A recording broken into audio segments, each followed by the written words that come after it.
Gelombang panas musim panas membuat sejumlah warga Paris, Prancis, memilih menyewa pendingin udara portabel dibanding membeli perangkat permanen. Cara ini menjadi solusi sementara untuk menghadapi suhu tinggi di kota yang penggunaan AC masih relatif jarang.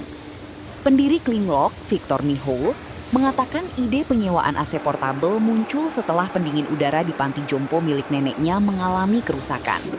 Awalnya layanan tersebut diperkirakan hanya dibutuhkan saat kondisi darurat, namun permintaan dari rumah tangga justru meningkat tajam. Perusahaan seperti Klimlock menawarkan penyewaan AC portabel mulai dari 12,50 euro per hari. Perangkat tersebut dirancang agar mudah digunakan di apartemen bergaya Haussmann di Paris, yang sering memiliki keterbatasan untuk pemasangan sistem pendingin permanen. Menurut Miho, permintaan meningkat drastis setiap kali gelombang panas melanda. Saat gelombang panas terjadi pada Juni lalu, jumlah permintaan disebut melonjak hingga puluhan kali lipat dibanding tahun sebelumnya. Perancis dalam beberapa tahun terakhir menghadapi gelombang panas ekstrim yang semakin sering. Suhu tinggi dan kondisi kering juga meningkatkan risiko kebakaran hutan. Fenomena ini menjadi bagian dari lonjakan panas yang melanda Eropa. Là-bas, c'est un constat personnel. C'était moi, ma mamie, qui est dans un EHPAD dans le nord de la France. La climatisation était en panne et on s'est posé la question, vu que c'est pour quelques jours, est-ce qu'on va acheter un climatiseur? Est-ce qu'on va le louer? Mais il n'y avait pas de service de location, donc c'est là que l'idée est un peu née.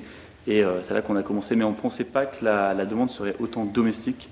On pensait initialement que ça servirait plutôt à des pannes, servir un manque, mais en final, on a une demande qui est vraiment un usage domestique.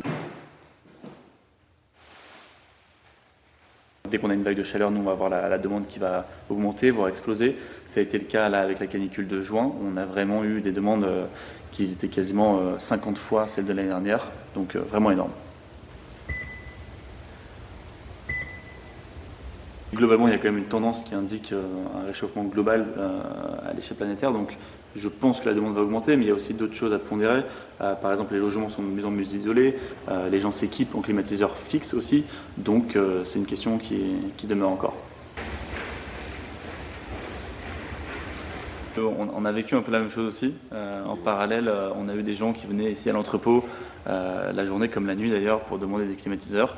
Donc on a vraiment vécu cette vague de demandes et je pense que ça a été un petit peu aussi accentué par les médias où on communique cette espèce de pénurie de climatiseurs, cette espèce de il n'y a plus rien en stock et on montre ces images qui créent une sensation d'alerte.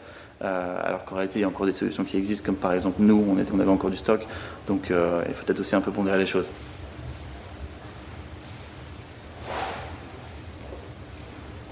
Pour les professionnels, nous, on va vraiment intervenir dans des cas où on a besoin de climatiseurs sur une courte durée. Donc ça peut être par exemple en cas de panne, ça peut être pour un événement, un showroom, quelque chose de ponctuel. En urgence, nous, on va venir intervenir dans ces situations-là.